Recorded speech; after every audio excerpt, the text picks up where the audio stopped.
Backstage Pass, Institute of Gaming. For more details, contact 70939659659. అప్పుడు idea అందుకు వచ్చిందని చెప్పాను కదా కొత్తగా మొత్తం అయిపోయిన తర్వాత నాకు బ్లాంక్ అయిపోయానమ్మా. బ్లాంక్ అయిపోయాను. ఇప్పుడు ఏం చేయాలి మనం ఖాళీగా ఆఫీస్కి వచ్చి కూర్చుని ఏం చేయాలి? అప్పుడు నాకు ఐడియా వచ్చింది. సీరియల్ ఐడియా లాగానే యూట్యూబ్ చూడటం మొదలుపెట్టా. షార్ట్ ఫిల్మ్స్ అందులో బెస్ట్గా తీసిన వాళ్ళని పిలిచాను. పిలిచి కొన్ని షార్ట్ ఫిల్మ్స్ చేసాం. అందులో కొన్ని పాటలు రాయటం కూడా మొదలుపెట్టాను. పాటలు మీరు రాశారా? అరే సో అదే టైంలో ఈటీవీలో కథాసౌధ అని చెప్పి వెబ్ సిరీస్, అంటే ఒక్కో సిరీస్ అరగంటలో అయిపోవాలన్నమాట. అరగంటలో ఒక కథ చెప్పడం. అవి ఇప్పుడు శిష్యులను పెట్టేసి నేను అప్పుడప్పుడు సెటిల్కి వెళ్ళి స్టోరీ డిస్కషన్, మ్యూజిక్. సో ఇప్పటికీ మీరు అవి హ్యాండిల్ చేస్తున్నారు, పర్యవేక్షిస్తున్నారు. మన సండే వస్తుంది. ఇప్పుడు లైఫ్ పార్ట్నర్ అని ఒకటి తీశాను, లవ్ యూ నానమ్మ అని ఒకటి తీశాను, సుందరంగాడి ప్రేమ కథ అని ఒకటి తీశాను. ఏవి అలనాటి ముద్దులని రాబోతోంది అనమాట. ఇది ఇందుగలడందు లేడన్న సందేహము వలదు. మా రాఘవేంద్రరావు గారు అన్ని ప్లాట్ఫామ్స్ లో ఆయన ఉన్నాను అని ప్రూవ్ చేస్తారు. అద్భుతం. అసలు అది కాకుండా ఈ కుర్రాళ్ళందరినీ అయిపోయిన తర్వాత ఈవినింగ్ 4:30 నుంచి 6 వరకు వెళ్ళి పికిల్ బాల్ ఆడతాం అనమాట. మళ్ళీ వాళ్ళతో కలిసి అర్రే వీడు కొంతమంది ఆ తర్వాత కీబోర్డ్ అన్నావు కిందాక మా అమ్మ చెప్పింది, ఖాళీగా ఉంటుంది కీబోర్డ్ నేర్చుకోవచ్చు కదా అని. నేర్చుకుంటున్నారు. అయ్యమ్మ బాబోయ్, మీ ఫిట్నెస్ సీక్రెట్ ఏంటి రాఘవేంద్రరావు గారు? ఎప్పుడు ఆ స్మైల్, ఇన్ని యాక్టివిటీస్, చాలా జోష్ఫుల్గా ఉండడం, సరదాగా ఉండడం. అసలు మీ ఫిట్నెస్ సీక్రెట్ చెప్పండి. మీరు ఏం తింటారు చెప్పండి. తిండి దేవులే కానీ ఎక్కువ ఫూల్స్ ఉన్న చుట్టూ ఉంటారు. మరి హార్వర్డ్ యూనివర్సిటీ, ఇది జేసీ మిల్లర్, ఇటువంటివన్నీ ఎత్తుపండని లేకపోతే ఈడని ఆడని ఊరిని జోకులు వేసుకుంటూ నవ్వటం చాలా ఇష్టం నాకు, నవ్వించటం కానీ. అందుకనే భరణీను బ్రహ్మానందం వీళ్ళు కొంచెం పొయిటిక్ ఇది ఉందన్నమాట. నేను 2-3 కొటేషన్స్ అందరూ రాస్తున్నాక మనం ఎందుకు రాయకూడదని చెప్పి అందులో కూడా మనం అనుకున్నవన్నీ జరిగి ఉంటే ఇప్పుడు జరిగినవన్నీ మనం అనుకున్నవి కావు. మనం అనుకున్నవన్నీ జరుగుంటే ఇప్పుడు జరిగినవన్నీ మనం అనుకున్నవి కావు. నువ్వు అంతేగా అంతేగా అంతేగా. అది కాకుండా లైఫ్ని ఇంత లైట్గా తీసుకుంటేనే సీరియస్గా ఉంది, సీరియస్గా తీసుకుంటే ఎలా ఉంటుందని. అంతేగా, అదొకటి నాకు చాలా ఇష్టమైంది. అది మెయిన్ అనమాట. లైఫ్ని ఎంత ఇది వచ్చినా కూడా దాన్ని వెల్కమ్ చేయటం, జోకులు వేసుకుని మీరే పోయిందిరా సినిమా పోయింది కదా. అసలు సో మీకు ఏది ఆ బాధ కానీ ఆ ఫ్రస్ట్రేషన్ కానీ మిమ్మల్ని అసలు టచ్ చేయవు అన్నమాట. అయితే ఇంట్లో కూడా అంతే. మెడిటేషన్ చేస్తారా దానికోసం ప్రత్యేకంగా? అదొకటి ఉంది, మర్చిపోయాను. పొద్దున్నే ఓ రోజు స్విమ్మింగ్ పూల్, ఓ రోజు పిలాటే, ఓ రోజు స్ట్రెచ్చింగ్ ఎక్సర్సైజ్, ఈవినింగ్ యోగా నిద్ర మెడిటేషన్.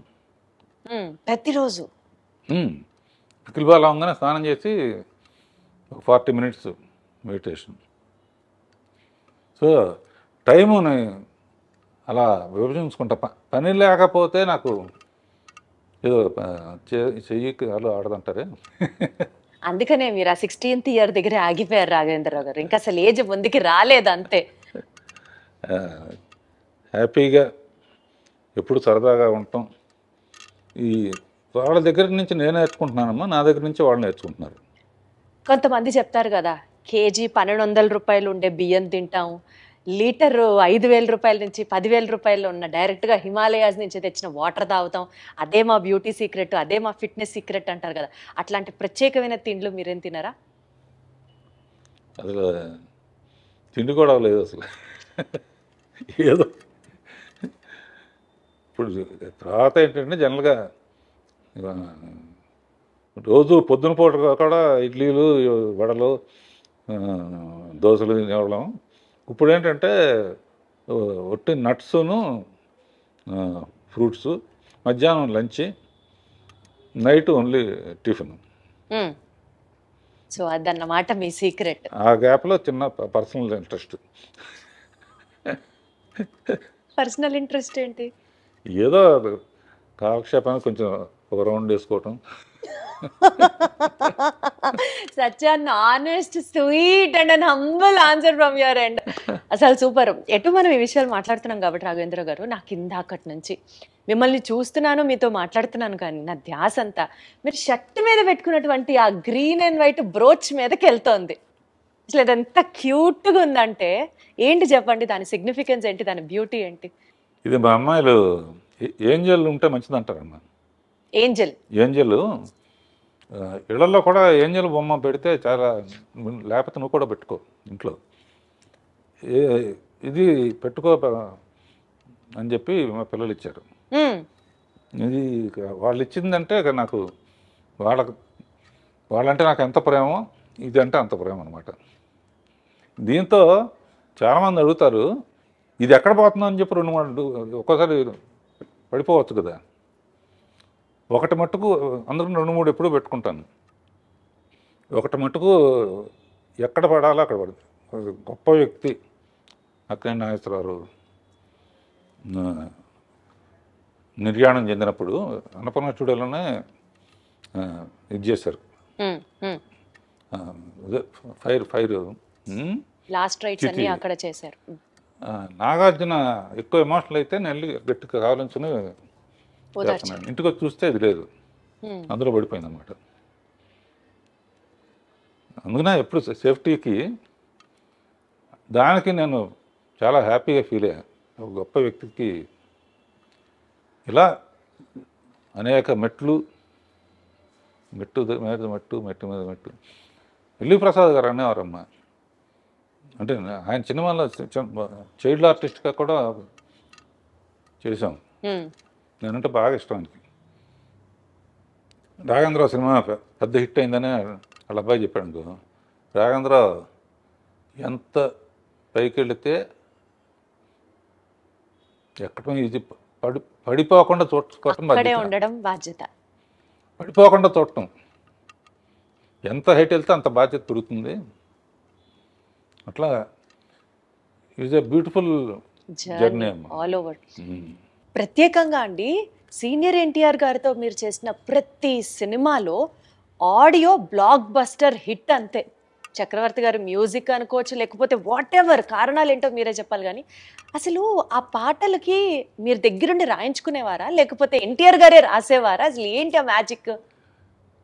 యాక్చువల్గా అమ్మా, ఇందాక చెప్పినట్టు రామారావు పిక్చర్ రాగానే ఎట్టి పరిస్థితుల్లో సక్సెస్ చేయాలి అన్నది ఒక అప్పటికేంటంటే నాగేశ్వరరావు డ్యాన్స్లు అంటే బాగా విపరీతంగా స్టెప్పులు విజిల్స్ చేసేవాళ్ళు. రామారావుకి అంత సాంగ్స్ అప్పుడు మిగతా వర్షిప్ ఉండేది, కానీ ముందు అది కూడా కవర్ చేయాలని చెప్పేసి నా బిలీఫ్ ఎప్పుడు సాంగ్ హిట్ అవ్వాలన్నా ఇది చెప్తున్నా దాని లీడ్ సీన్ బాగుండాలి. సో సాంగ్స్లో ఆయన ఫెయిల్ అవ్వకూడదు అనుకుని ఆరేసుకోబోయే పారేసుకున్నానని అడవి రౌండ్ల పాట మాధవన్ గారు మ్యూజిక్. ఆ పాట అప్పుడు ఏంటంటే హీరో కోసం పరిగెత్తుకుంటూ వస్తుంటే నీళ్ళలో పడిపోతుంది. ఆయన వచ్చే లోపల ఆరేసుకోవాలని చెప్పి తీసి ఈ లోపల ఆయన వచ్చేస్తున్నాడు.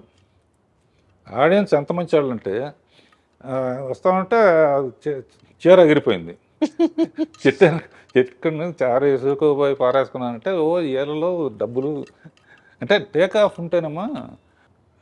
అక్కడి నుంచి ఇక పాటల్లో కూడా ఆయన కూడా అందులో కృషి ఉంటే మనుషులు దృష్టిలో అవుతారులో ఎన్లైట్మెంట్ ఆఫ్ సోషల్ ఇది ఒక మోటివేషన్ సాంగ్. తర్వాత కోకిలమ్మ పెళ్ళికి అనేది, తర్వాత మేజర్ చంద్రకాంత్ పుణ్యభూమి నా దేశం పాట. అసలు మేజర్ చంద్రకాంత్లో పుణ్యభూమి నా దేశం.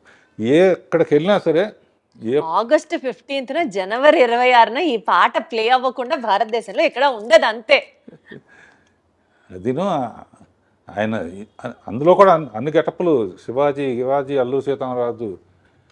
ఆయన అనేవాడు, బ్రదర్ చాలామంది చేశారు జాగ్రత్త అని. అంటే అల్లూరి సీతారామరాజు కట్టబొమ్మను కూడా ఇస్తాం కదా, అవును. శివాజీ గణేష్ చేశారు. కమిట్మెంట్ అంటే గెటప్లన్నీ ఆయన గద తయారు చేసిన అన్ని డిజైన్ ఆయన వస్తాడు. ఎన్టీఆర్ గారే డిజైన్ చేసేవారా? బాగా ఆ ఇప్పుడు సాంగ్లో చూసి తెలుస్తుంది. కటబ్రహ్మ గెటప్ సంకెళ్లతో మొత్తం ఇట్లా బంధిస్తుంటే దాన్ని చీల్చుకొని నడవాలి ఆయన. మన ప్రొడక్షన్ వాళ్ళు ఉంటాయే, కార్లో కంఫర్టబుల్గా ఉండదని ప్రొడక్షన్ తెప్పించుకుని టిఫిన్ క్యారియర్లో నింపుతామే, అందులో ఎక్కొచ్చాడు ఆయన. ఎక్కొచ్చి ఇట్లా దిగితే అట్లా ఓ బెంగళూరు ప్యాలెస్లో తీసాం, ఎవరు కట్టాలిరా పన్ను. అమ్మో ఇక ఆయన టాపిక్ సౌందర్యలో టాపిక్ వచ్చినప్పుడు నేను తట్టుకోలేక ఏడ్చేసాను. ఇప్పుడు కూడా లైట్గా మీ కళ్ళు చెమరుస్తున్నాయి, అర్థమవుతుంది. అంటే నాకు ఆయన లేకపోతే అసలు అంటే అంత బాగా చూసుకున్నారు. నేను అందుకనే చెప్తున్నాగా, ఫస్ట్ ఆయన మీద క్లాప్ కొట్టడమే నాకు నా ముహూర్తం అంటారే, గొప్ప ముహూర్తం అనమాట నా జీవితానికి. అందుకనే ఆయన దేవుడిలాగా జీవితంలో మర్చిపోలేని. అద్భుతం. మీరు అలాగా ఇప్పటికే తలుచుకుంటూ సందర్భం వచ్చినప్పుడు అల్లా ఆయనకి కృతజ్ఞతలు చెప్పడం అంటే మీ గొప్పతనం అంతే. పాటల ప్రస్తావన వచ్చింది కాబట్టి శ్రీదేవి గారితో మీరు 24 సినిమాలు చేశారు. అసలు మీరు చేసినటువంటి హిట్ సాంగ్స్ గురించి మాట్లాడుకుంటూ వెళ్తే ఒక ఎపిసోడ్ మొత్తం దాని గురించే చేయాలి. But one of my favourites కానీ ఈ జనరేషన్లో కూడా ఈ ఇన్స్టాగ్రామ్, ఫేస్బుక్, యూట్యూబ్లో రీల్స్ అని చేస్తూ ఉంటారు. ఇప్పటికీ ఎవర్ ట్రెండింగ్ సాంగ్ సిరిమల్లె పువ్వా. అసలు ఎంత బాగుంటుందో ఆ పాట. ఈ పాట వెనకాల ఉన్నటువంటి కొన్ని జ్ఞాపకాలని పంచుకోండి సార్. శ్రీదేవిది హిస్టరీ అమ్మా, ఎవరికి జరగనే. మా ఫాదర్ పిక్చర్లో చైల్డ్ ఆర్టిస్ట్, నేను అసిస్టెంట్ డైరెక్టర్. నిద్రపోతా ఉంటే షార్ట్ రెడీ అని చెప్పి ఎత్తుకుని తీసుకొచ్చి యాక్ట్ చేయించావు. ఒకసారి కొన్ని నాకు ఇచ్చేసేవారు ఆయన, నువ్వు చేసురా అని. మౌంట్ రోడ్లో అమ్మాయి రోడ్డు దాటు ఆడవాడిగా రావాలి. నేనేంటి మనకు ఛాన్స్ దొరికింది బాగా తీయాలని చెప్పి అప్పుడే లైట్స్ వచ్చినాయి అనమాట. నేను ఇట్లా ఊపుతాను, నువ్వు పరిగెత్తుకొచ్చా అన్నాను.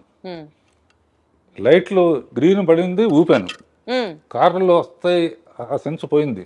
అయ్యో, లక్కీగా ఆ షాట్ కూడా అందులో ఉంటుంది. జస్ట్ ఎడ్జి తగిలి పడిపోయింది. పడి అన్కాన్షియస్ అయిపోతే ఎత్తుకుని నాకు జైలు ఇవన్నీ కనపడినాయి అనమాట. అయ్యో, ఏమవుతుందా, ఏ రిస్క్ అవుతుందా. అలా స్టార్ట్ అయ్యింది. ఆ తర్వాత పెద్దమ్మాయి అయిన తర్వాత ఫస్ట్ అటు ఇటుగా ఉన్నాయి. తమిళ్ 14-15 బాగా. సో దానికన్నా బాగా తీయాలన్న ఛాలెంజ్తో ఆ సిరిమల్లె పువ్వ పాట ఒరిజినల్లో కూడా భారతరాజు గారు చాలా బాగా తీశాడు. నేను ఇందులో నా ఇది బొప్పాస్కాయ దానికి ఏ ప్రోగ్రాంకి వెళ్ళినా కూడా కంపల్సరీగా నాకు ఆనందం ఏంటంటే, శ్రీరామనవమికి రామదాస్ పాటలు వేస్తారు, కొండ మీద అన్నమయ్య పాటలు వేస్తారు, ప్రోగ్రామ్స్లో ఆగస్ట్ 15th అంటే మేజర్ చంద్రకాంత్ పాటలు వస్తాయి. సిరిమల్లె పువ్వ అబ్బనైతేందబ్బా. అసలు ఆ పాట గురించి మీరు చెప్పద్దు. బ్లూ కలర్, నేను చిరంజీవి గారి బర్త్డే సెలబ్రేషన్స్ది ఒక ఈవెంట్ హోస్ట్ చేశాను. ఆ ఈవెంట్కి వెళ్ళేటప్పుడు నా కాస్ట్యూము శ్రీదేవి గారి కాస్ట్యూము, బ్లూ చీర, బ్లూ బ్లౌజ్, ప్లెయిన్ అనమాట. ఎగ్జాక్ట్గా అవ్వనీతి అని దెబ్బ నాకు అది కళ్ళ ముందర ఉంటుంది. నాకే కాదు, చాలా మందికి వీరాభిమానులు ఉన్నారు ఆ పాటకి. అలా పాటకి ఛాలెంజ్ అమ్మా. మా ఆపరేట చేమ చెట్టు అదొకటి మర్చిపోలే. కిరాణి లేకపోతే నేను మ్యూజిక్ చేయలేను అనే ఫీలింగ్ వచ్చేస్తుంది. ఈ 50 years బ్లాక్ బస్టర్ ఇయర్స్గా మాకు అందించి మీ మొత్తం ఎక్స్పర్టైజ్ కానివ్వచ్చు, మీ స్కిల్ కానివ్వచ్చు, సినీ రంగంలో మీరు పెట్టినటువంటి, మీరు చూపించినటువంటి, మీరు చేసినటువంటి సర్వీస్ మాకు బోలెడన్ని ఎక్స్పీరియన్స్ని మిగిల్చడంతో పాటు సార్, ఎంత ఎదిగినా ఒదిగి ఉండాలి అన్న ఒక నేచర్ అండ్ మోస్ట్ ఇంపార్టెంట్లీ లైఫ్ని సీరియస్గా తీసుకోకుండా సరదాగా తీసుకుంటే అంతకంటే బ్యూటీ ఇంకొకటి లేదు అన్నది చెప్తూ, రెస్పాన్సిబిలిటీతో పాటు మోస్ట్ ఇంపార్టెంట్లీ మీరు పెట్టినటువంటి హార్డ్ వర్క్ నెక్స్ట్ జనరేషన్స్కి డెఫినెట్లీ ఒక ఇన్స్పిరేషనల్ పర్సనాలిటీగా మీరు నిలుస్తారు, ఉండిపోతారు మా మనసుల్లో. మరొకసారి మీకు శుభాకాంక్షలు తెలియజేసుకుంటూ thank you so much Raghavendra Rao గారు. థ్యాంక్ యూ అమ్మా. Thank you audience. I డ్రీమ్కి thank you.